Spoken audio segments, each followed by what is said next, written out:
நம்ம இன்னைக்கு என்ன வகுப்பு பார்க்க போறோம் அப்படின்னு பாத்தீங்கன்னா, மொழிவாரி மாநிலங்களை நம்ம பார்க்கணும். சிம்பிளா எளிமையாக சொல்லணும்னா, இந்தியாவில் தற்போது 28 மாநிலங்கள், 8 யூனியன் பிரதேசங்கள் இருக்கு. அந்த 28 மாநிலங்களின் தோற்றம் என்ன, அதனுடைய வரலாறு என்ன, எந்தெந்த காலகட்டத்துல எந்தெந்த மாநிலங்கள் உருவாச்சு, அதற்காக அமைக்கப்பட்ட கமிட்டிகள் என்ன, அந்த கமிட்டிகள் எந்தெந்த பணிகளை செஞ்சாங்க, அது என்னென்ன கமிட்டி, அப்போதைய பிரதமர் யாரு, அப்போதைய அந்த நிகழ்வுகள் என்ன, அப்போதைய நடந்த எந்த விதமான போராட்டத்தின் அடிப்படையில் அந்த மொழிவாரி மாநிலங்கள் தோற்றுவிக்கப்பட்டது, அதனுடைய பின்விளைவுகள் என்ன, அன்ஸ்டில் இப்போ வரைக்கும் 2025 வரைக்கும் அந்த மாநிலத்தினுடைய தோற்றங்கள் மற்றும் பரிணாமங்கள் மற்றும் அந்த பரிமாற்றங்களை பற்றி நம்ம இந்த வகுப்புல எளிமையாக பார்க்கணும். சிம்பிளா 28 மாநிலங்கள் எப்போ தோன்றுச்சு, அதுக்கு உண்டான காரணங்கள். சரி, இப்ப நம்ம முதலாக மொழியின் அடிப்படையில தான் நம்ம மாநிலங்கள் பிரிக்கணும். 1947 நம்ம சுதந்திரம் அடையும் போது இந்தியா என்பது ஒரு நாடு தான். இப்ப நம்ம தமிழ்நாடே பாத்தீங்கன்னா அதுக்கு முன்னாடி சென்னை மாகாணம்ங்கிற அப்படி இருந்துச்சு. நம்ம சென்ற வகுப்புல பார்த்திருப்போம். நம்ம அந்த அரசியலமைப்பின் தொடக்கத்துல அந்த வரிசையில பகுதி 7ல, இந்திய அரசியலமைப்பின் பகுதி 7ல அட்டவணைப்படுத்தப்பட்டதுதான் அப்படின்னு பாத்தீங்கன்னா நம்ம இந்தியாவில் உள்ள மாநிலங்கள் அந்த வரிசையில் உள்ள என்னென்ன மாநிலங்கள் எந்த அட்டவணையில அந்தந்த மாநிலங்கள் இருக்குங்கிறத சொன்னாங்க. அதுக்கப்புறம் தான் அப்புறம் மொழியின் அடிப்படையில மாநிலங்கள் பிரிக்கப்பட வேண்டும் என்கிற கோரிக்கை ஆங்காங்கே இருந்த மக்களிடம் வந்து வெளிப்படுகிறது. அரசாங்கத்திற்கு ஒரு ஒரு ஒரு இடைஞ்சலாகவே இருக்கு நம்ம நினைச்சு. அந்த 1947 இருந்தே ஸ்டார்ட் பண்ணப்பட்ட விஷயம் அது எப்படி முடிவுக்கு கொண்டு வரப்பட்டது அப்படிங்கிறத பார்க்கணும். குறிப்பாக பாத்தீங்கன்னா மொழிவாரி மாநிலங்களின் அடிப்படையில 2 ஆணையம் அமைக்கப்பட்டிருக்கும். ஒரு மாநில மறுசீரமைப்பு ஆணையம் அமைக்கப்பட்டிருக்கும். 3 குழுக்கள் தான். அந்த குழுக்களுடைய பரிந்துரைகளுடன் எப்ப அமைக்கப்பட்டது என்போம். ஃபர்ஸ்ட் என்ன பார்க்கணும்னா தார் கமிட்டி. இந்த தார் கமிஷன் அமைக்கப்பட்ட ஆண்டு எந்த ஆண்டு அப்படின்னா 1948 ஜூன். 1948 ஜூன். இது திரு தார் அவர்களை தலைமையாக கொண்டு 2 உறுப்பினர்கள், ஒரு செயலாளர்கள் இருப்பார். அந்த உறுப்பினர் பேர் என்ன அப்படின்னு பாத்தீங்கன்னா பன்னாலால் மற்றும் ஜெகத் நாராயணன் லால். அவருடைய செயலாளர் BC பானர்ஜி. இந்த கமிட்டி என்ன சொல்லிருக்கு அப்படின்னா, மொழியின் அடிப்படையில மாநிலங்களை பிரிக்க கூடாது, நிர்வாகத்துக்கு வேணா பிரிச்சுக்கலாம் அப்படின்னு சொல்லுவாங்க. சரி, இதே மாதிரி அந்த காலகட்டத்தில இருந்து ஒவ்வொரு மாநிலத்திலும் தமிழ்நாட்டில இருந்து இந்த தார் கமிட்டியில் இடம்பெற்ற ஒரே உறுப்பினர் யார் அப்படின்னு பாத்தீங்கன்னா ராமலிங்க செட்டியார். இந்த அறிக்கை இந்த குழு எப்ப அறிக்கப்படுகிறது அப்படின்னு பாத்தீங்கன்னா 1948 டிசம்பர்ல அறிக்கை கொடுக்குது. ஆரம்பிக்கப்பட்டதுன்னா 1948 ஜூன். அரசியல் நிர்ணய சபையினுடைய தலைவர் டாக்டர் ராஜேந்திர பிரசாத் தான் இந்த குழுவை நியமனம் செய்யும். உடனடியாக மொழிவாரி மாநிலங்கள் அமைப்பது அவ்வளவு ஒன்றும் எளிமையான விஷயம் இல்லை, அது ரொம்ப கடினமானது. ஏற்கனவே இந்தியா வந்து மிகப்பெரிய பழைய பொருளாதார பிரச்சனைகள்ல நிறைய இடத்துல இருக்கு. நிறைய மன்னர் மானியங்கள் வந்து நம்ம சுதேச அரசுல இன்னும் ஒழுங்காக இணைக்கப்படவில்லை, தற்போது வேண்டாம் அப்படிங்கிறது சொல்லிச்சு. உடனே அந்த விஷயத்தை அப்படி நிறுத்தப்படுகிறது. மீண்டும் திரும்பியும் போராட்டங்கள், மக்களின் எழுச்சியின் காரணமாக ஆங்காங்கே போராட்டங்கள் நடைபெறுது. அதே ஆண்டுல 1948 ஜேவிபி கமிட்டி, 1948 எண்டுல ஜேவிபி கமிட்டி அமைக்கப்படுகிறது. இந்த ஜேவிபி கமிட்டினா அதுல நேம் இருக்கு, JVP, ஜவஹர்லால் நேரு, வல்லபாய் பட்டேல், பட்டாபி சீதாராமையா. அந்த ஜேவிபின்னு சொல்லி ஜவஹர்லால் நேரு, வல்லபாய் பட்டேல், பட்டாபி சீதாராமன், ஜேவிபி. இந்த கமிட்டின்னு பாத்தீங்க அப்படின்னா இதுல வந்து தலைவர்கள் யாருமே இல்லை, 3 நபர்கள் தான். இதுல யாரெல்லாம் இல்ல. இந்த கமிட்டி என்ன செஞ்சிருக்கு அப்படின்னா, நம்ம தார் கமிட்டியின் பரிந்துரைகளை பற்றி ஆய்வதற்காக காங்கிரஸ் கட்சி ஜெய்ப்பூர் மாநாட்டுல வச்சு இதை வந்து பேசியிருப்பாங்க. 1960களில் ஜெய்ப்பூர் காங்கிரஸ் மாநாட்டுல வச்சு நேரு, பட்டேல் ஆகியவற்றை பத்தி காங்கிரஸ் கட்சி அமைச்சு. சிம்பிளா பாத்தீங்க அப்படின்னா ஜேவிபி கமிட்டி அமைத்த அரசாங்கம் காங்கிரஸ் கட்சியின் சார்பாக அமைக்கப்பட்டிருக்கும். எந்த ஊர்லன்னா 1960ல ஜெய்ப்பூர் அந்த காங்கிரஸ் INC மீட்டிங்ல வச்சு இதை பேசப்பட்டிருக்கும்.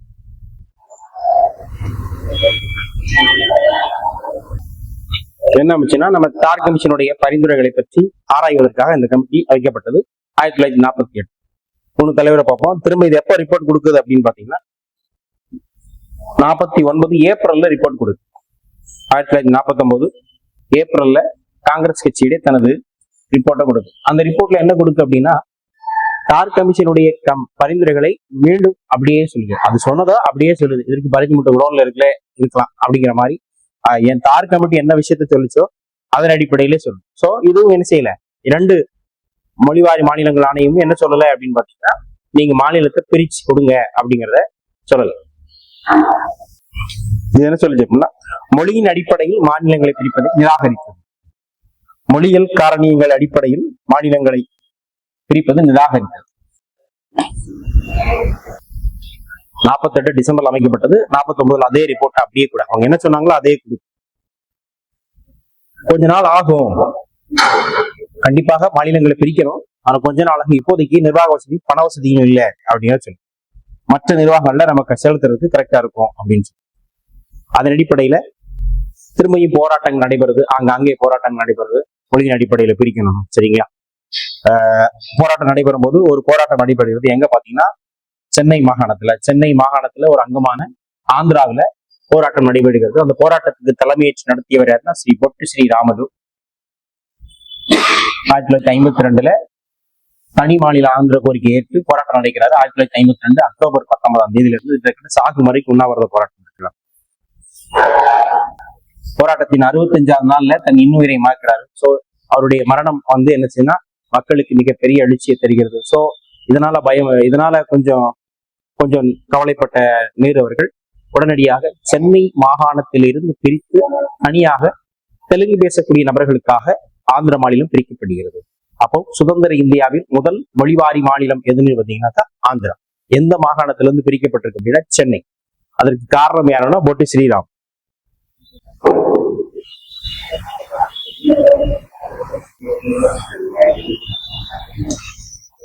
திரும்ப சென்னை தலைமையிடமாக கொண்டு அவர் கேட்டிருப்பார். சென்னையெல்லாம் தலைமையிடமாக கொண்டு வர முடியாது, உங்களுக்கு அங்கு கொண்டு கொடுப்பார். திரும்ப அதற்கு பிறகு கொண்டு வந்த பிறகு இந்த ஆந்திரா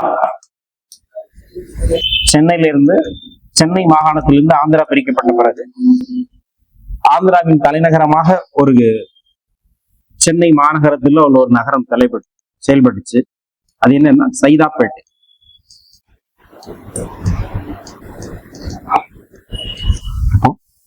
பிரிக்கப்பட்ட சென்னை மாகாணத்திலிருந்து பிரிக்கப்பட்ட ஆந்திராவின் தொடக்க கால தலைநகரமாக சென்னை நகரில் இருந்த பகுதி எது பெற்றா சைதாப்பேட்டை. இப்ப இருக்கிற சைதாப்பேட்டை தான் அந்த காலகட்டத்தில் இருந்துச்சு. அதனால அவர் போராட்டம் நடைபெற்றதுனால பொட்டி ஸ்ரீராமலுடைய போராட்டம், அவருடைய மறைவு, அதெல்லாம் அந்த காலகட்டத்தினால இந்த விஷயம்லாம் நடந்த பிறகு முதலாக மீண்டும் மாநில மறுசீரமைப்பு ஆணையத்தை 1953 பாரத பிரதமர் நேரு அவர்கள் நேருடைய அரசாங்கம் இந்த விஷயத்தை செய்யுது. அப்ப முதலாக அதன் அடிப்படையில அமைக்கப்பட்ட ஆந்திரா மாநிலம் 1953. இது இந்தியாவின் முதல் மொழிவாரி மாநிலம். மதராஸ்ல இருந்து பிரிக்கப்பட்டது. தலைநகர் மெதுவாக ஹைதராபாத். அதுக்கு பிறகு முதல் மாநில மறுசீரமைப்பு ஆணையம் அல்லது பசலலி மாநில மறுசீரமைப்பு ஆணையம் அல்லது பசலலி எப்ப குழு அமைக்கப்பட்டதுன்னா 1953 டிசம்பர் 22 1953 டிசம்பர் 22 பசலலி குழு அமைக்கப்படுது. 2 தலைவர் இருப்பாங்க. ஒரு பசலலி குழுவின் தலைமையில 2 துணை தலைவர் இருப்பாங்க. HN குன்சில் மற்றும் KM பணிக்கர். இவங்க எப்ப ரிப்போர்ட் கொடுக்குறாங்கன்னா 1955 அமைக்கப்பட்ட கமிட்டி 53 எப்போ ரிப்போர்ட் கொடுக்குது அப்படின்னா 55. இதுல பாத்தீங்கன்னா 4 அம்சங்களை பட்டியலிடும். மொழியின் அடிப்படையிலேயே இந்த மாநிலங்கள் பிரிக்கப்பட வேண்டும் அப்படிங்கிறத இது சொல்லியிருக்கு. என்ன சொல்லியிருக்கு அப்படின்னு பாத்தீங்கன்னா, ஒரே மொழி பேசக்கூடிய மக்களுக்கு ஒரு மாநிலம் என்பதை நிராகரிச்சு. நீங்க எக்ஸாம்பிள் தமிழ்நாட்டே எடுத்துக்கலாம். இப்ப தமிழ்நாட்டில் அதாவது பெரும்பான்மை ஒரு பகுதியில பெரும்பான்மையாக வசிக்கிறவங்க இடத்தின் அடிப்படையில இந்த மாநிலங்களே பிரிச்சு கொடுப்பாங்க தவிர ஒரு மொழிக்கு ஒரு மாநிலம் என்பது சாத்தியம் இல்லை. இந்த கட்ட பாத்தீங்கன்னா நம்ம இந்தியாவில் 153 மேற்பட்ட மொழிகள் பேசப்படுகிறது. உலகம் முழுவதும் 1000 மேற்பட்ட மொழிகள் பேசப்படுகிறது. ஒவ்வொரு மொழிக்கும் பெரும்பான்மையின் அடிப்படையில இப்ப தமிழ்நாட்டுல பெரும்பான்மையா எல்லா மொழிகளும் பேசுறாங்க. உருது பேசுறாங்க, கன்னடம் பேசுறாங்க, தெலுங்கு பேசுறாங்க. பெரும்பான்மையாக யார் பேசுறாங்களோ அதன் அடிப்படையில் பிரிக்கப்பட்டதான் தமிழ்நாடு. கேரள மாநிலத்துல பெருவாரியாக இது பேசுவாங்க மலையாளம். கன்னட நாட்டுல பெருவாரியாக இது பேசுவாங்க கன்னடம். அதன் அடிப்படையில் என்னால 1க்கு மேற்பட்ட மொழிகளை பேசக்கூடிய மக்கள் ஒரே பகுதியில் இருப்பார். நிதி மற்றும் பொருளாதார கருத்து, சரிங்க, அந்த வளங்களை பிரிச்சு கொடுக்கலாம்.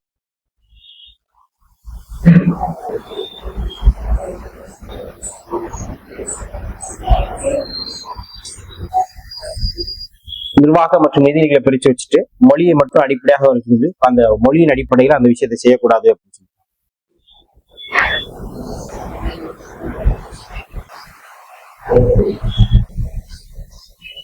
நாட்டுக்கு, தேசத்துக்கும், நாட்டுக்கும் பெருமை சாட்டுகிற மாதிரி, பறைசாட்டுகிற மாதிரி விஷயத்தை வலுப்படுத்தி நம்ம அந்த விஷயத்தை சொல்லணும். அதே மாதிரி மாநில மக்களுக்கும் ஒட்டுமொத்த சமுதாயத்திற்கும் நம்ம இந்தியாவின் மீது ஒரு பாரம்பரிய அன்பு வேணும். அந்த ஒரு பரசர்வான அன்பு இருக்கணும். அப்படிதான் இந்திய நாடு ஒரு மாநில அடிப்படையில் பிரிச்சோம்னாக்கா அது பிரித்தாளும் சூழ்நிலைக்கு திரும்பியும் அந்த பிரித்தாளும் சூழ்நிலைக்கு ஏற்பட வழிவகுக்கும் அப்படின்னு சொல்லி இது கூட என்ன சொல்லிச்சு அப்படின்னா, மொழியின் அடிப்படையில மாநிலங்களை பிரிக்கலாம். அப்போ முதல் 2 மாநில மறுசீரமைப்பு ஆணையங்களும் மொழியின் அடிப்படையில் பிரிக்க கூடாதுன்னு சொல்லுது.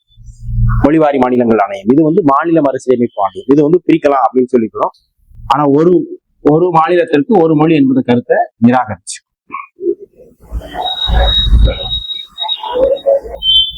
சிறு சின்ன மாநிலங்களுக்கு எல்லாம் இருக்கக்கூடிய அழிக்கொடுக்கும் சிறப்பு விதிகள், சரிங்களா? சிறப்பு விதிகள் இதன் அடிப்படையில மாநில அரசு கொடுக்கலாம். சிறப்பு விதிகள் நிறைய மாநிலங்களுக்கு கொடுக்கப்பட்டு, சரிங்களா? சிறப்பு விதி 370 ஜம்மு காஷ்மீர், 371 அப்படி நிறைய மாநிலங்களுக்கு அது கொடுக்கப்பட்டிருக்கும். இந்த பசல் அலி கமிட்டி என்ன சொல்லுது அப்படின்னா, கடைசியாக என்ன சொல்லியிருப்பாங்க அப்படின்னு பாத்தீங்கன்னா, மாநிலங்களை பிரிக்கலாம், நம்ம இந்தியாவை பிரிக்கலாம். இந்தியாவை பிரிக்கும் போது பசலினுடைய பரிந்துரை எத்தனையாக இருக்கும் அப்படின்னு பாத்தீங்கன்னா, 16 மாநிலங்கள் 3 யூனியன் பிரதேசங்களாக நம்ம இந்தியாவை பிரிங்க அப்படின்னு சொல்லியிருப்பாங்க. இது பசல் அலி கமிட்டியின் பரிந்துரை. ஆனால் இந்திய அரசாங்கம் என்ன செஞ்சிருக்குன்னா, 14 மாநிலங்கள் 6 யூனியன் பிரதேசங்களாக அதை வகைப்படுத்தி, சரிங்களா? முதல் தவறா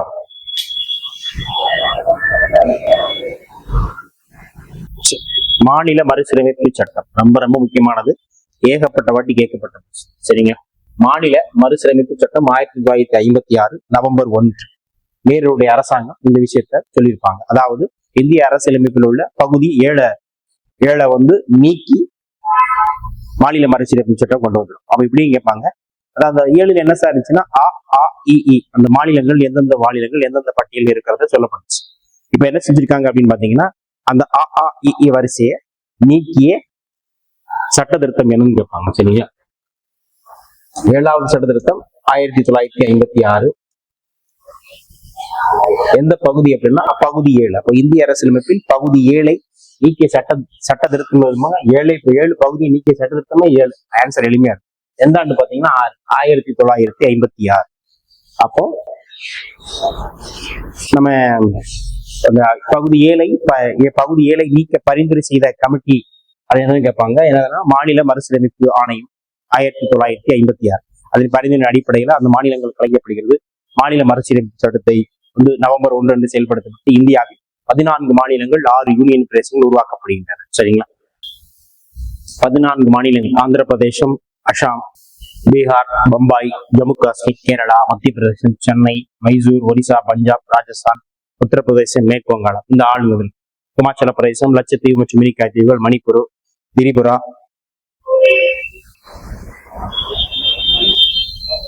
அடிப்படையில் இந்த மாநிலங்கள் பிரிக்கப்பட்டன. மாநில மறுசீரமைப்பு சட்டத்தினுடைய அந்த விளைவுகள் என்னன்னு பார்ப்போம்.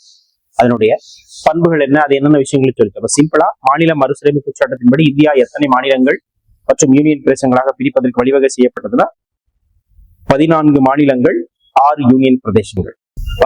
மாநில மறுசீரமைப்பு சட்டம் அப்ப மட்டும் இல்ல, தொடக்கத்துல இருந்தே இந்த விஷயங்கள் சொல்லப்பட்டது. அன்னி பெசன்ட் அம்மையார் தன்னாட்சி இயக்கத்தில் தொடங்கிய போது இந்தியாவின் அதிகமாக இந்த மொழியின் அடிப்படையில பிரிங்க. ஏன்னா மொழியின் அடிப்படையில அந்த மக்களுக்கு போய் கருத்துக்கள் சொன்னாதான் நம்ம சுதந்திரம் அடைவதற்கு எழுவாக இருக்கும் அப்படின்னு சொல்லப்பட்டுச்சு. மறுசீரமைப்பு 1917 தொடங்கப்பட்டது. எந்த கட்சியால? காங்கிரஸ் கட்சியால. அது எப்போ பிளான் பண்ணி இப்படி கொண்டு போறாங்க? 1920 தொடங்கப்பட்டது அப்படின்னா 17. எப்போ திட்டமிடப்பட்டதுன்னா 20. ஏன்னா நம்ம இங்க இருந்து தெலுங்கு தேச பகுதி மக்கள் என்ன ஒரு எளிமையான விஷயம் அப்படின்னு பாத்தீங்கன்னா, அந்தந்த பகுதியில் உள்ள மக்களுக்கு தாய்மொழியில விழிப்புணர்வு பண்ணாதான் அவங்களுக்கு சுதந்திர போராட்டத்துல அவங்களை நம்ம கருத்துக்களை ஈர்க்க முடியும், அவங்களை கொண்டு வர முடியும் அப்படிங்கிறத பேசலாம். அப்போ மாநிலங்களை சீரமைப்பதற்கான பணிகள் எப்பவுமே தொடங்கப்பட்டதுன்னா 1927. 17 காங்கிரஸ் கட்சியால் தொடுக்கப்பட்டிருக்கும். 20 மொழியின் அடிப்படையில் திட்டமிடப்பட்டிருக்கும். 27 அந்த பணிகள் தொடங்கப்பட்டிருக்கும். என்ன பணிகள்? அந்த மொழி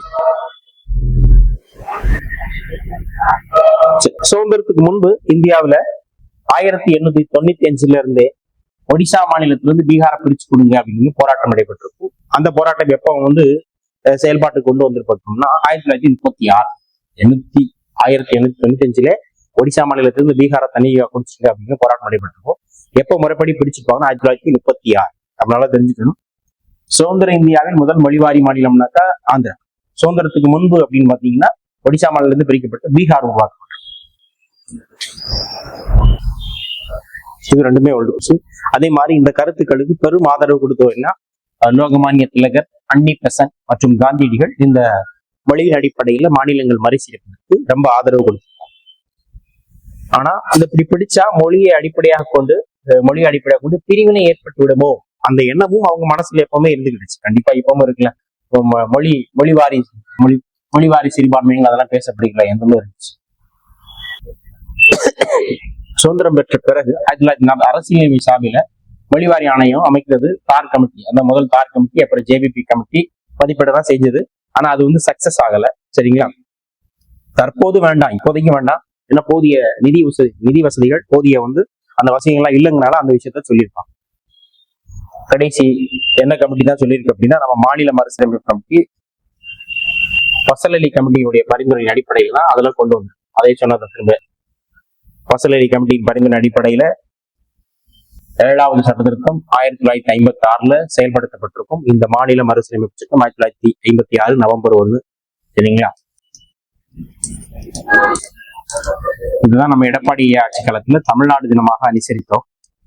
ஆனா இப்போ உள்ள திரு ஸ்டாலின் அவர்கள் இதை சேஞ்ச் பண்ணிட்டாங்க.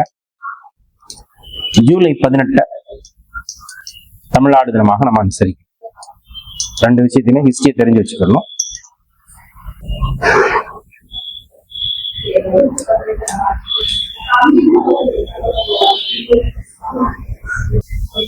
நம்பர் 1ல இருந்து நம்ம ஏற்கனவே பார்த்த விஷயம்தான். நம்பர் 1ல இருந்து அது செயல்படுத்த நடைமுறைக்கு வந்தது. 14 மாநிலங்கள், 6 யூனியன் பிரதேசங்கள் இறுதியாக பிரிக்கப்படும். இதன்படி பகுதியா யூனிவர்சிட்டிகள்லாம் என்ன செஞ்சு நீக்கப்பட்டது. இவ்வளவுதாங்க. அப்போ 1956 இந்தியாவில எத்தனை மாநிலங்கள் தொடப்பட்டுச்சு அப்படின்னு பாத்தீங்கன்னா 1956 14 மாநிலங்கள், 6 யூனியன் பிரதேசம். ஃபசல் அலி கமிட்டியின் பரிந்துரையின் அடிப்படையில் அந்த விவாதிக்கப்பட்டது. 29 இருக்கும் அந்த யூனியன் பிரதேசம் சேர்த்து இருந்திருக்கும். அப்ப 27 இருந்து 14 குறைஞ்சிருக்கும். சரி, அடுத்து என்ன பாத்தீங்கன்னா அப்படின்னா 14 மாநிலங்கள் வந்துச்சா. அப்போ 1956 நவம்பர் 1 14 மாநிலங்கள், 6 யூனியன் பிரதேசங்கள் இருக்கு. அதற்கு பிறகு இப்போ எத்தனை இருக்கு? தற்போது 28 மாநிலங்கள். இப்போ 15வது மாநிலம் என்ன, 16வது மாநிலம் என்ன, 17 வரிசையாக நம்ம தெளிவாகும். இப்போ இந்தியாவின் 15வது மாநிலமாக முறையானது குஜராத். இந்தியாவின் 15வது மாநிலம் பார்த்தீங்கன்னா குஜராத். இந்த குஜராத் எதுல இருந்து அப்படின்னு பாத்தீங்கன்னா ஒருங்கிணைந்த பம்பாய் மாகாணத்திலிருந்து 1960ஆம் ஆண்டு ஒருங்கிணைந்த பம்பாய் மாகாணத்தை பிரிச்சு அந்த பம்பாய், இப்ப இருக்கிற பம்பாய் எப்படி பிரிக்கப்படுகிறது அப்படின்னா நம்ம மேப்ல இந்த இடத்துல இருக்கும். சரிங்களா? மராத்தி ஒருங்கிணைந்த பம்பாய் மாகாணம், மராத்தி மொழி பேசக்கூடிய மக்களுக்காக மகாராஷ்டிரா என்று, குஜராத்தி மொழி பேசக்கூடிய மக்களுக்காக குஜராத்தி என்று தனித்தனியாக பிரிக்கப்படுகிறது. அவ்வளவு. அப்ப குஜராத் மாநிலம் உருவாக்கப்பட்ட ஆண்டு 1960. பம்பாய் மறுசீரமைப்பு சட்டம் எத்தனையாவது மாநிலம்னா 15வது மாநிலம். கதையை சொல்லியாச்சு. சரிங்களா? அடுத்து நம்ம யூனியன் பிரதேசம் இணைக்கப்பட்டது. தாத்ரா நகர் காவேரி 10வது சட்ட திருத்தம் 1961. ஏன்னா தாத்ரா நகர் காவேரியில புதிதாக நம்ம இணைக்கிறோம். ஏன்னா இந்த யூனியன் பிரதேசங்கள் யார் கையில இருந்து பாத்தீங்கன்னா போர்ச்சுகீசியர் கையில இருந்துச்சு. 1954 வரைக்கும் அவங்கதான் இருந்துச்சு. திரும்ப நம்ம இணைச்சிட்டாங்க. 10வது சட்டத்தில் 1967 முறைப்படி இணைக்கிறோம்.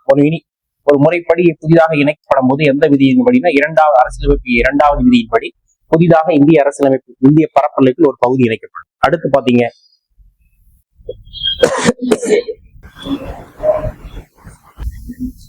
அப்புறம் 12வது சட்ட திருத்தம் தாத்ரா நகர் காவேரி 10, கோவா டையூ டாம் 12வது சட்ட திருத்தம். கோவா டையூ டாம் இப்ப தற்போது கோவா தனி மாநிலமாக இருக்கு. முதல்ல அது சேரும்போது எப்படிதான் இருந்துச்சு பாத்தீங்கன்னா யூனியன் பிரதேசமாக செக். இது எந்த நாட்டினுடைய கட்டுப்பாட்டுல இருந்துச்சுன்னா போர்ச்சுகீஸ் நாட்டின் கட்டுப்பாட்டுல இருந்துச்சு. 1961 இந்தியாவில் இணைக்கப்பட்டது. திரும்ப முறைப்படி 12வது சட்ட திருத்தம் 1962 படி யூனியன் பிரதேசமாக அறிவிக்கப்பட்டது கோவா டையூ டாம். 1987 என்ன செஞ்சிருக்குன்னா கோவா தனி மாநிலமாக அந்த யூனியன் பிரதேசங்கள் பிரிஞ்சு தனி மாநிலமாக போட்டு நடிப்பாங்க. இந்த கோவா டையூ டாமன் இப்ப 2019 ரீசெண்டா இந்திய அரசு வந்து ஒரு இணைப்பு மொழியை பின்பற்று, அதாவது 2 யூனியன் பிரதேசங்களை ஒன்றா இணைச்சு டையூ டாமன் வச்சுட்டாங்க. கோவா டையூ டாமன், தாத்ரா நகர் காவேரி டையூ டாமன். கோவா தனியா பிரிஞ்சு மாநிலமா போயிடுச்சு. இந்த தாத்ரா நகர் காவேரி டையூ டாமன் ரெண்டும் இணைக்கிறாங்க. 2 யூனியன் பிரதேசம் தனித்தனியா இருந்தா இணைக்கிறாங்க. 2019 நிறைவேற்றப்பட்டது மோடியின் ஆட்சி காலத்துல. எப்ப நடைமுறைக்கு வருதுன்னா ஜனவரி 26, 2020 நடைமுறைக்கு வருது. இப்போ தாத்ரா நகர் காவேரி டையூ டாமனுடைய தலைநகர் வந்து பாத்தீங்கன்னா டாமன். காரணம் என்னன்னா இரட்டை குடியுரிமை நீக்க மற்றும் நிர்வாக செலவினை குறைக்க. அடுத்து நம்ம தமிழ்நாட்டுக்கு அருகில் உள்ள புதுச்சேரி அல்லது பாண்டிச்சேரி. பாண்டிச்சேரிங்கிற பெயர் எப்ப மாற்றப்பட்டிருக்கும் அப்படின்னு 2006 மாற்றப்பட்டது. பாண்டிச்சேரி என்கிற பெயர் புதுச்சேரியில மாற்றப்பட்ட ஆண்டு வந்து 2006. இது மாற்றக்கூடிய அதிகாரம் யாருக்கு இருக்கு அப்படின்னு பாத்தீங்கன்னா மத்திய அரசுக்கு தான் இருக்கும். சரி, பாண்டிச்சேரி 14. அப்போ பாண்டிச்சேரி யாருடைய கட்டுப்பாட்டுல இருந்துச்சுன்னா பிரெஞ்சுக்காரர்கள் கட்டுப்பாட்டுல இருந்துச்சு. 1954 வரை. 54 நம்ம இந்தியாவோட ஒப்படைச்சிருப்பாங்க. சரிங்களா? நம்ம ஆங்கிலம் நல்லா தெரிஞ்சுக்கோங்க, நம்ம ஆங்கிலேயர்கிட்ட மட்டும் தான் சுதந்திரம் பெற்றோம். பிற நாடுகள்னா அவங்களால பாதுகாத்து முடியல அப்படின்றது போகும்போது விட்டுட்டு நம்மகிட்ட கொடுத்துட்டு போயிட்டாங்க. ஸோ நம்ம அருகாமையில் உள்ள பகுதினால நம்ம இணைச்சுக்கிட்டோம். புதிதாக இணைக்குதல் அப்படின்னா சரத்து 2 படி நம்ம இணைச்சிருக்கோம். 14ஆம் சட்டத்துக்கும் 1962 14/2. இப்போ பாண்டிச்சேரி எந்த சட்டம்? இது டிஎன்பிசி ஓல்டு கொஸ்டின். பாண்டிச்சேரி 14 சட்ட திருத்தத்தின்படி இந்தியாவோடு இணைத்துக் கொள்ளப்பட்டது 1962. 15வது மாநிலம் பார்த்துட்டோம், 2 யூனியன் பிரதேசங்களும் பார்த்தோம். அடுத்து 16வது மாநிலம் நாகாலாந்து. இந்தியாவின் 16வது மாநிலமாக உருவானது நாகாலாந்து. எந்த ஆண்டு பார்த்தீங்கன்னா 1962. 62 சட்டத்தின்படி 63 பிரிக்கப்பட்டது. சரிங்க, 62 தான், ஏதாவது ஒண்ணுதான் கேட்பாங்க, நோ ப்ராப்ளம். சரிங்க, நாகாலாந்து. அப்ப இந்தியாவின் 16வது மாநிலம் பார்த்தீங்கன்னா நாகாலாந்து. எந்த ஆண்டு சட்டத்தின்படினா 62. அப்புறம் வந்து 17 எதுனா ஹரியானா. இந்தியாவின் வந்து 17வது மாநிலம் அப்படின்னா ஹரியானா. சார் 17வது மாநிலம் ஹரியானா அப்படின்னு 15 குஜராத், 16 நாகாலாந்து, 17 வந்து ஹரியானா. இந்த ஹரியானா எப்படின்னு பாத்தீங்கன்னா பஞ்சாப் மாநிலம் பரிசீலிச்சு. இந்த பஞ்சாப்ல பாத்தீங்கன்னா 2 பேருமே பஞ்சாப்ல பொதுவாக யார் தான் இருப்பாங்கன்னா சீக்கியர்கள் தான் இருப்பாங்க. அதுல 2 டிவைட் இருக்கு. 2 பேருமே சீக்கியர்கள் தான். ஆனா ஹிந்தியை தாய்மொழியாக கொண்ட சீக்கியர்கள் ஒரு பக்கம், பஞ்சாபை தாய்மொழியாக கொண்ட சீக்கியர்கள் ஒரு பக்கம். பஞ்சாபை தாய்மொழியாக கொண்ட சீக்கியர்கள் பஞ்சாப் என்றும், இந்தியை தாய்மொழியாக கொண்ட சீக்கியர்களுக்கு எந்த உருவாக்கம் அப்படின்னா ஹரியானா. எப்படி அங்க குஜராத் மகாராஷ்டிரா பேசப்படுறதோ அதே அடிப்படைகள். சரிங்களா? 1966 17வது மாநிலமா ஹரியானா பிரிக்கப்பட்டது.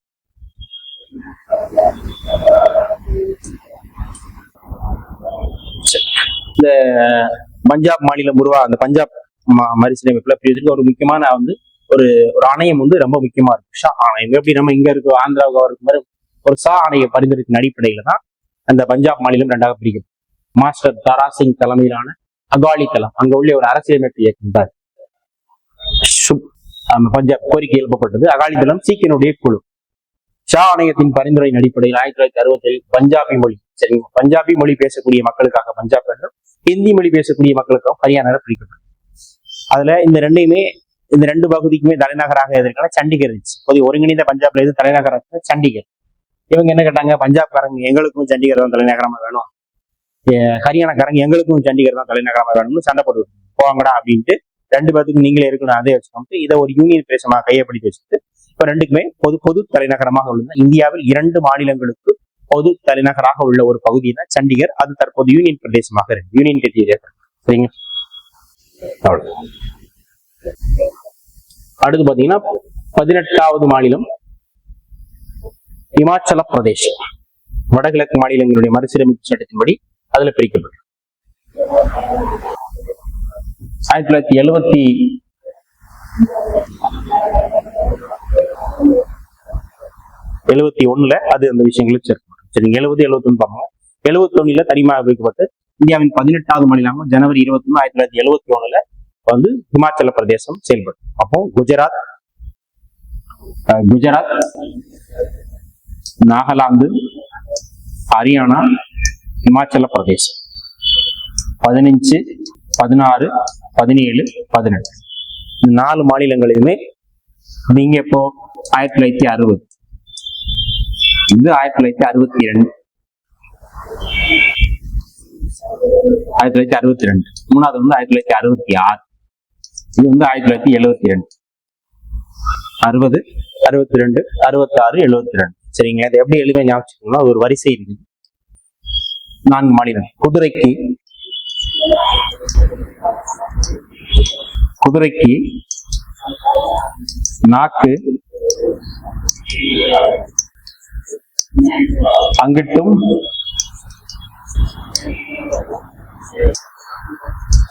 இங்கிட்டும் தொங்குது. தொங்குன்னு என்ன செய்யணும்? கட் பண்ணிடணும். அப்ப இது என்ன சார்? குதிரைனா குஜராத், நாக்கு அப்படின்னா நாகாலாந்து, அங்கிட்டு அப்படின்னா ஹரியானா, இங்கிட்டு அப்படின்னா இமாச்சல பிரதேசம். குதிரைக்கு நாக்கு அங்கிட்டு இங்கிட்டும் தொங்குது. 15, 16, 17, 18. அடுத்த 19வது மாநிலம். சரிங்களா? 19வது மாநிலம் அது ஒரு 3 செட்டப் ஆகும். 19வது மாநிலம் பாத்தீங்கன்னா மணிப்பூர். வடகிழக்கு மாநில மறுசீரமைப்பு சட்டத்தின்படி 1972 புது மாநிலமாக உருவாக்கப்பட்டது. மாதிரி 20வது மாநிலமாக திரிபுரா, அதுவும் வடகிழக்கு மாநில பிரதேசத்திலிருந்து தான் உருவாக்கப்பட்டிருக்கும் 1972. இந்தியாவின் 21வது மாநிலம் அப்படின்னு பாத்தீங்கன்னா மேகாலயா. இதுவும் அந்த வடகிழக்கு அசாம் மாநிலத்திற்குள் துணை மாநில அந்தஸ்து சுயாட்சி மாநிலமாக இருந்த மேகாலயா புதிய மாநிலமாக உருவாக்கப்படும். இதுக்கு முன்னாடி இதுல இருந்துச்சு பாத்தீங்கன்னா மேகாலயா மாநிலம் எதுக்கு முன்னாடி அசாம் மாநிலத்திற்குள்ள அதுக்குள்ள ஒரு துணை மாநிலமாக இருந்துச்சு. சரிங்களா? அது வந்து 1907 புதிய மாநிலமாக உருவாக்கப்பட்டு 72. அப்ப அந்த 3 மாநிலமும் எந்த ஆண்டுதான்? 1972. 1972, 71 அந்த மாநிலம். இது வந்து 3மே 72 தான். சரிங்களா? இது சிம்பிளா ஞாபகம் வச்சுக்கலாம். ஒரு வரிசை இருக்கு. மணிமேகலா, திருச்சி விட்டுருவா. அவ்வளவு. அந்த பொண்ணு கடுமையான பொண்ணு. மணிமேகலா எந்த ஒரு விஷயத்தையும் திருச்சி விட்டுருவா. அப்போ மணிப்பூர், மேகாலயா, திரிபுரா. அந்த திரி என்பது இடையில வரும். அவ்வளவு. எப்பவுமே விளக்கு போடணும்னாலுமே திரி இடையில தான் இருக்கும். சரிங்களா? விளக்கு போட்டுக்கு என்ன காசெல்லாம் வேணும். மணிப்பூர், திரிபுரா, மேகாலயா. மணிப்பூர், திரிபுரா, மேகாலயா. மணிமேகலா, திருச்சி விட்டுருவா. அவ்வளவு. ஒரே ஆண்டுதான் 1972. சரிங்களா? அதுக்கு ஒரு வரிசை. குதிரைக்கு நாக்கு போகுது. இது வந்து மணிமேகலா, திருச்சி விட்டுரு. இந்தியா இது வந்து 22வது மாநிலம் வந்து சிக்கிம். சரிங்களா? இந்தியாவில் 22வது மாநிலம் அப்படின்னா சிக்கிம். நிறைய வாட்டி கேட்டுக்கிறாங்க. இது வந்து 22. சரிங்களா? ஆணின் திருமண வயது எத்தனை? ஆணின் திருமண வயது 22. சரி, ஆணின் திருமண வயது 21 முடிஞ்சாலே தலைவர் சிக்கிக்கிறாரு. சிங்கிளா இருக்கும். நிறைய வாட்டி கேட்டுருக்காங்க. நல்ல மக்களும் தொகுப்பா இருக்கு. 22வது மாநிலம் சிக்கிம் மாநிலத்துக்கு சிறப்பு சலுகை ஏற்கனவே பார்த்துருக்கோம். 371 F. சரிங்களா? இது வந்து இப்ப எப்பதான் வராங்கன்னா 1947 மட்டும் சரி. இது வரைக்கும் அதுக்கு முன்னாடி வரைக்குமே ஒரு சுதந்திர குறைச்சல் சோக்கியால் அரச குடும்பத்தில இருந்து வந்ததுதான் இந்த சிக்கிம் மாநிலம். சரிங்களா? சுதந்திரத்துக்கு பிறகு இந்தியாவில் பாதுகாக்கப்பட்ட பகுதியாக சிக்கிம் இருந்துச்சு. 1974ஆம் ஆண்டு இந்தியாவோட இணைய விருப்பம் தெரிவித்து இதற்கான சட்ட திருத்தம் 35வது சட்ட திருத்தம் 1974 மேற்கொள்ளப்படுகிறது. சரிங்களா? புதிதாக விதி 2யும் சேர்க்கப்பட்டு புதிய அட்டவணையும் 10வது அட்டவணையும் சேர்க்கப்பட்டது. பின்பு மறு ஆண்டு 1975 36வது சட்ட திருத்தத்தின்படி இந்தியாவில் மாநில அந்தஸ்தாக பெற்றது பாத்தீங்கன்னா சிக்கிம். அப்போ சிக்கிம் நல்ல கவனமா வச்சுக்கணும். இந்தியாவில் துணை மாநில அந்தஸ்து பெற்ற முதல் மாநிலம் சிக்கிம் தான். 34வது சட்ட திருத்தம் 1975. அப்புறம் 36வது சட்ட திருத்தம் 1975 படி, சரி 75 படி தனி மாநில அந்தஸ்து பெற்றப்பட்டுச்சு. அப்ப இந்தியாவில் 22வது மாநிலமாக குறிக்கப்பட்டது வந்து சிக்கிம். இந்தியாவில் 23வது மாநிலமாக உருவானது அப்படின்னு பாத்தீங்க அப்படின்னா மிசோரம்.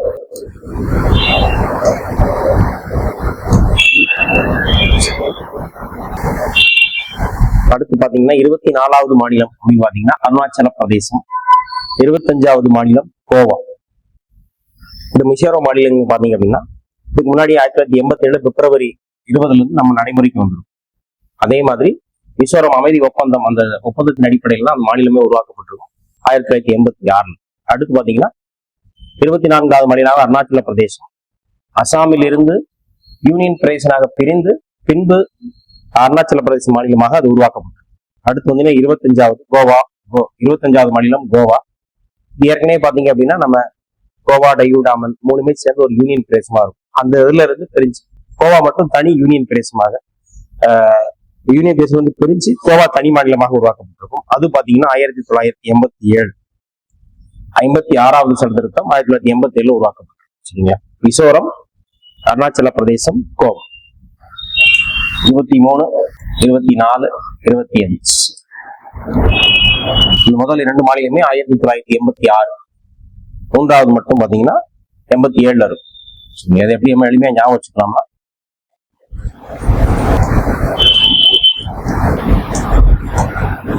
மீசை வச்ச அருணாச்சலம் கோவாவுக்கு போயிட்டாரு அப்படின்னு வச்சுக்கோங்க. மிசோரம், அருணாச்சல பிரதேசம், கோவா. அடுத்து பாத்தீங்க அப்படின்னா அது மூணுமே 2 மாநிலமும் 1986, அது வந்து 1987. அடுத்து பாத்தீங்கன்னா 26, 27, 28 இது மூணுமே ஒரே வரிசையில இருக்கும் சரிங்களா, ஒரே ஆண்டுல இருக்கும் சரிங்களா. 26வது மாநிலம் சத்தீஸ்கர், 27வது மாநிலம் உத்தரகாண்ட், 28வது மாநிலம் ஜார்க்கண்ட். சத்தீஸ்கர் பாத்தீங்கன்னா எங்க இருந்து பிரிக்கப்பட்டிருக்கும்னா மத்திய பிரதேசத்துல இருந்து பிரிக்கப்பட்டிருக்கும். அதே மாதிரி உத்தரகாண்ட் உத்தரப்பிரதேச மாநிலத்திலிருந்து பிரிக்கப்பட்டிருக்கும். ஜார்க்கண்ட் எந்த மாநிலத்திலிருந்து பிரிக்கப்பட்டிருக்குன்னா பீகார். 26, 27, 28 எப்படி நம்ம எளிமையா ஞாபகம் வச்சுக்கலாம் அப்படின்னு பாத்தீங்கன்னா சா உ ஜா. 26வது மாநிலம் சத்தீஸ்கர், 27வது மாநிலம் உத்தரகாண்ட், 28வது மாநிலம் ஜார்க்கண்ட். மூணுமே எந்த ஆண்டு தான் பாத்தீங்கன்னா 2000 கோர்வையாக ஞாபகம் வச்சு. அடுத்து பாத்தீங்கன்னா 29வது மாநிலம், சாரி இப்போதைக்கு 28 மாநிலம் தானே இந்தியாவில் இருக்கு அப்படின்னு கேட்டோம்னா 29 மாநிலம் இருந்துச்சு. ஒரு மாநிலத்தினுடைய அந்தஸ்து குறைக்கப்பட்டு யூனியன் பிரதேசமாக குறிக்கப்பட்டது ஜம்மு காஷ்மீர்.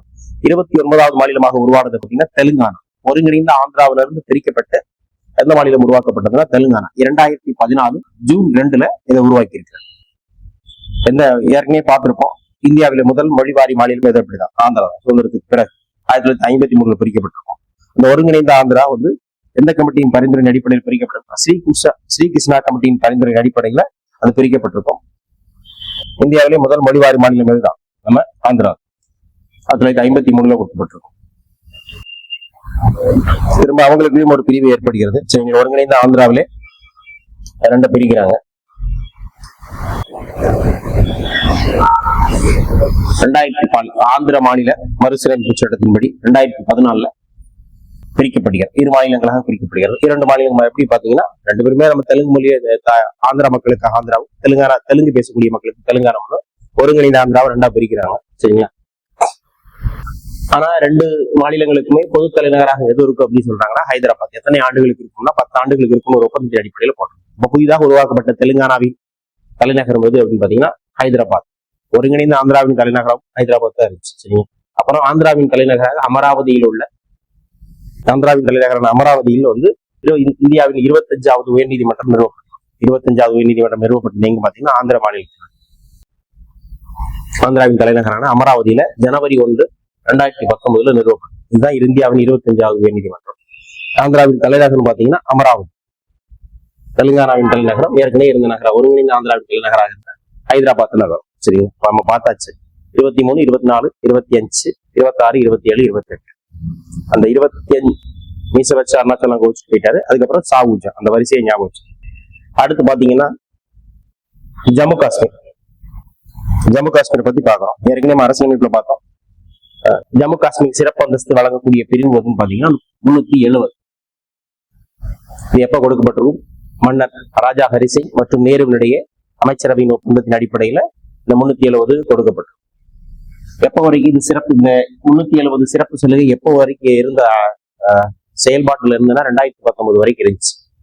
அதுக்கப்புறம் மத்திய அரசு அதுல ஒரு மாற்றம் கொண்டு வருகிறது. 2019 குடியரசுத் தலைவரின் ஒரு ஆணையால அங்க 370 ஜம்மு காஷ்மீர் கொடுக்கப்பட்ட சிறப்பு அந்தஸ்து நீக்கப்பட்டது.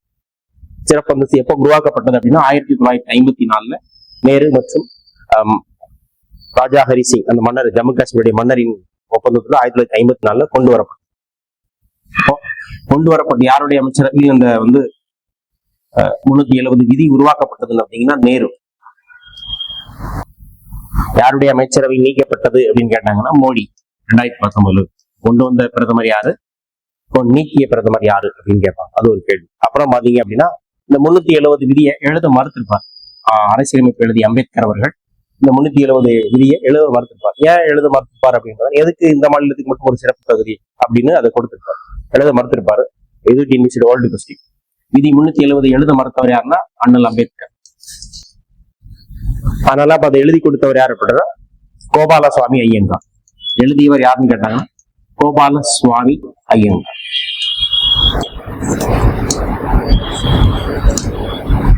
இதுக்கெல்லாம் இந்த ஜம்மு காஷ்மீருக்கு முதல்ல இந்தியாவோடு இணைப்பதற்கு அல்லது 370 சிறப்பு விதியை பிளான் பண்ணி ரொம்ப அது பிளான் பண்ணி எழுதி கொடுத்தவர் யார் அப்படின்னா நிஜாமுதீன் அகமது.